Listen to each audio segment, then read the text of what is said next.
آج کی ویڈیو میں دیکھیں گے کہ 20 دن کے محاصرے کے بعد حضرت علی نے خیبر کے انتہائی اہم قلعے کو کس طرح فتح کیا اور یہودی مرہوب کے اشعار کا کیا جواب دیا۔ خیبر میں 8 قلعے تھے۔ تمام قلعے کشادہ، مضبوط اور مستحکم تھے۔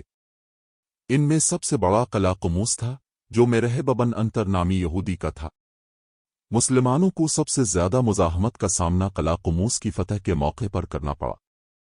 جس وقت مسلمان قلعہ قموس کی سمت بڑے قلعے کا مالک مرہب قلعے کے اندر موجود تھا اور فوجی کارروائی کی نگرانی کر رہا تھا۔ اس قلعے کا محاصرہ تقریباً 20 روز جاری رہا۔ ایک دن رسول اللہ نے ارشاد فرمایا کہ میں کل صبح کو یہ جھنڈا ایک ایسے شخص کو دوں گا جو اللہ اور اس کے رسول سے محبت کرتا ہے اور اللہ اور رسول اس سے محبت کرتے ہیں۔ وہ شخص یہ قلعہ زبردستی فتح کر لے گا۔ ایک راوی کہتے ہیں، اس دن صبح ہر شخص یہ تمنا کر رہا تھا کہ کاش آج کے دن جھنڈا اس کو مل جائے۔ رسول اللہ نے دریافت فرمایا، علی کہاں ہے؟ حضرت علی حاضر ہوئے، عرض کی، یا رسول اللہ، میری آنکھیں دکھنے لگی ہیں۔ اپنے ان کی آنکھوں میں اپنا لعاب دہن لگا دیا، جس سے ان کی تکلیف اس طرح جاتی رہی جیسے کبھی تھی ہی نہیں۔ رسول اللہ نے ان سے فرمایا، تم اہل قموس کے پاس جاؤ، ان کو اسلام کی دعوت دو، اگر وہ انکار کر دیں تو ان سے جنگ کرو۔ حضرت علی افواج اسلام کے ساتھ قلعہ قموس تک گئے۔ یہودی قلعے کی فصیلوں سے جھانک رہے تھے۔ حضرت علی نے ان کو اسلام کی دعوت دی، مگر انہوں نے یہ دعوت قبول کرنے سے انکار کر دیا اور جنگ کا بغل بجا دیا۔ سب سے پہلے مرہب یہودی پہلوان اشعار پڑھتا ہوا قلعے سے باہر آیا۔ ایک شعر یوں تھا، سارا خیبر جانتا ہے کہ میں مرہب ہوں، مسلح ہوں اور تجربہ کار جنگ جو ہوں۔ اس نے مسلمانوں کو پکارا تو حضرت علی کھڑے ہوئے، لیکن نبی پاک نے انہیں جانے سے روک دیا۔ دوسری مرتبہ پھر حضرت علی کھڑے ہوئے، لیکن نبی پاک نے پھر روک دیا۔ تیسری مرتبہ مرہب نے کہا، کدھر ہے تمہاری جنت جس میں دعوے کرتے ہو شہید ہوں گے تو جائیں گے؟ تم میں کوئی جنت کا شوقین نہیں ہے۔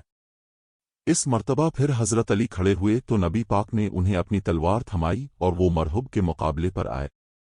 مرہب کے شعر کے جواب میں انہوں نے کہا، میں وہ ہوں جس کا نام اس کی ماں نے حیدر رکھا ہے، میں جنگل کے خوفناک شیر کی طرح ہوں۔ جب اب پہنچے تو مرہب نے سوچا یہ تو بچہ ہے، اب بچڑی سے کیا لڑنا؟ تو کہنے لگا، کون ہو؟ کہا، میں علی ہوں۔ چہرہ چھپا ہوا تھا۔ کہنے لگا، علی بن عبد المطلب؟ علی نے کہا، نہیں، میں ابو طالب کا بیٹا علی۔ کہا، بھتیجے تو کہاں سے آ گیا؟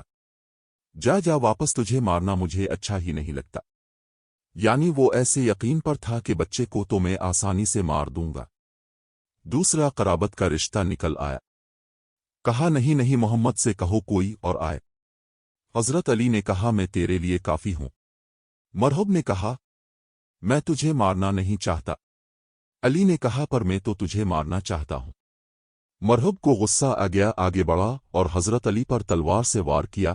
حضرت علی نے ڈھال آگے کی تو ڈھال ٹوٹ گئی اور تلوار آپ کے کندھے پر لگی اور کندھا زخمی ہو گیا۔ دوسرا وار حضرت علی نے اس چابک دستی سے کیا کہ تلوار نے مرہب کے ڈھال کو توڑا اور کھوپڑی کو چیرتی ہوئی نکل گئی۔ مرہب زمین پر گر کر مر گیا اور اس کی فوج بھاگ نکلی۔ اس طرح پورے 20 روز بعد یہ قلعہ فتح ہو گیا۔ حضرت علی کو اسی لیے فاتح خیبر کہتے ہیں کہ انہوں نے مرہب یہودی کو قتل کر کے خیبر کی فتح کا راستہ آسان کر دیا تھا۔